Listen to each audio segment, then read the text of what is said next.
आज बजट पेश होना है, दिल्ली की बीजेपी सरकार अपना बजट लेकर आ रही है, क्या कुछ उम्मीदें हैं?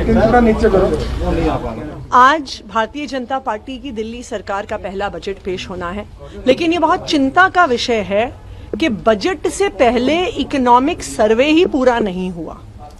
हमारे देश में आज़ादी के बाद से 1950 से ही इकोनॉमिक सर्वे बजट का आधार होता है। जो इकोनॉमिक सर्वे है वो सारे आंकड़े देता है अर्थव्यवस्था के, वो सारे आंकड़े देता है। एक इकोनॉमिक एनालिसिस और इकोनॉमिक डेटा होता है जो बजट का आधार बनता है, वो इकोनॉमिक सर्वे से आता है।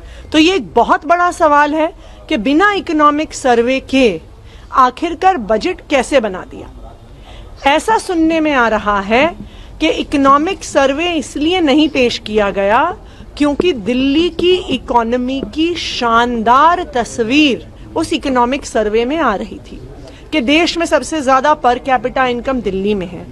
टैक्स कलेक्शन की बढ़ोतरी पिछले 10 साल में अगर सबसे ज्यादा देश में हुई है तो वो दिल्ली में हुई है। अगर देश की इकलौती फिस्कल सरप्लस में चलने वाली सरकार है वो दिल्ली की सरकार है, क्योंकि आम आदमी पार्टी की अरविंद केजरीवाल जी की 10 साल की सरकार से दिल्ली की अर्थव्यवस्था में बहुत शानदार ग्रोथ हुआ है, बहुत शानदार विकास हुआ है। इस वजह से इकोनॉमिक सर्वे को सदन पटल पर पेश नहीं किया गया, ऐसा हमें सुनने में आया है। सत्ता पक्ष का कहना है कि 15 साल शीला दीक्षित गवर्नमेंट थी, 4 साल वहां भी इकोनॉमिक सर्वे के बिना ही बजट पेश किया गया था। तो ये क्या अच्छी बात है?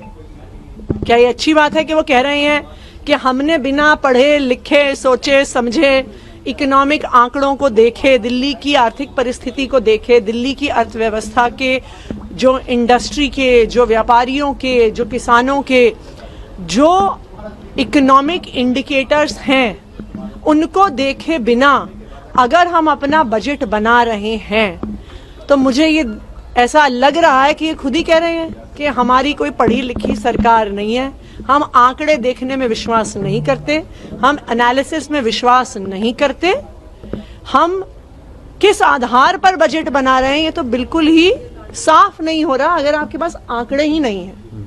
मैम, आप लोग 2500 रुपए और गैस सिलेंडर जैसे स्कीम्स को लेकर सरकार पे प्रेशर बना रहे हैं। दूसरी तरफ से कहा जा रहा है कि चरणबद्ध तरीके से फेज वाइज मैनर में ही वेलफेयर स्कीम्स इम्प्लीमेंट होंगे, अभी एक झटके में इम्प्लीमेंटेशन नहीं होने वाला है। तो इसका मतलब है अगर भारतीय जनता पार्टी कह रही है कि फेज वाइज तरीके में इम्प्लीमेंट होंगे और एक झटके में नहीं होंगे, तो भारतीय जनता पार्टी ने ये मान लिया और घोषित कर दिया कि मोदी जी ने दिल्ली की महिलाओं को झूठ बोला था।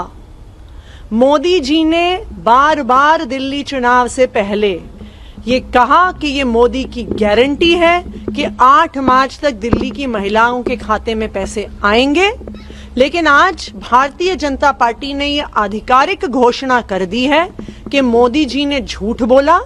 8 मार्च को पैसे ना तो आए, ना आने वाले कई सालों तक आने वाले हैं।